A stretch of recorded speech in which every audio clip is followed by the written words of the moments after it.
મામલો જે હતો એ ગઈકાલે ચર્ચા થઈ ચૂકી છે. આજે જે માટે ભેગા થયા છે એ કામ પૂરું કરીએ એ વધારે ઇમ્પોર્ટન્ટ છે. Thank you so much. કોઈથી મને ભાઈ ડર નથી. લોકશાહીના દેશમાં છું, મને ભરોસો છે. બરાબર.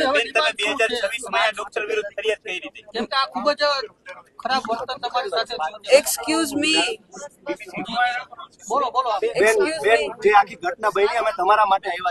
જાણ કરી છે ને અત્યારે કોલેજની મીટિંગ પણ અર્જન્ટલી બોલાવી છે.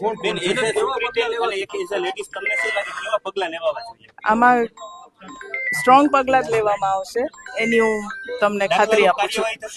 દાખલારૂપ કાર્યવાહી આપણે નિર્ણય કરીને પછી કહીશું. હા, કાયદાની જોગવાઈ મુજબ આપણે અત્યારે તો કોલેજ કાઉન્સિલને નિર્ણય લઈ અને પછી અમે મોકલીશું જે નિર્ણય છે.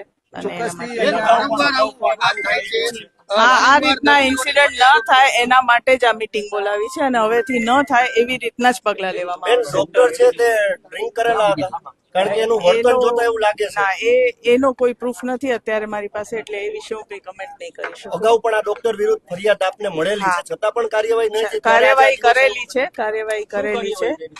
બેન, અત્યારે હવે આપણે સિવિલ હોસ્પિટલમાં આવ્યા છે, દવાની હેરફેરની વાત હોય, અનેક કૌભાંડો સામે કોઈ કાર્યવાહી અત્યાર સુધી થઈ નથી. અનેક દર્દીઓની ફરિયાદ આવે છે ને પછી તમે કહો છો કે આ પ્રકારે ફરિયાદ આવી છે, પરંતુ કાર્યવાહી કેમ નથી થતી? કાર્યવાહી કરવામાં જ આવે છે નિયમાનુસાર, અને કાર્યવાહી કરીએ જ છે દર વખતે. જેને બી દરેક ઇન્સિડન્ટ થાય એનો આપણે નિર્ણય લઈએ છીએ, તપાસ કરીએ છીએ અને નિર્ણય મુજબ કાર્યવાહી કરવામાં આવે જ છે. આમાં શું કાર્યવાહી થશે? અત્યારે કોલેજ કાઉન્સિલ નિર્ણય લે પછી કાર્યવાહી કરશે. ત્યારે પણ પગલા લઈ અને આપણે મોકલેલું છે. મીડિયાના અહેવાલ વગર પણ આપણે કામ કરીએ છીએ. આપણે અમને નિર્ણય લેવા દો એટલે અમે કરશું. બરાબર.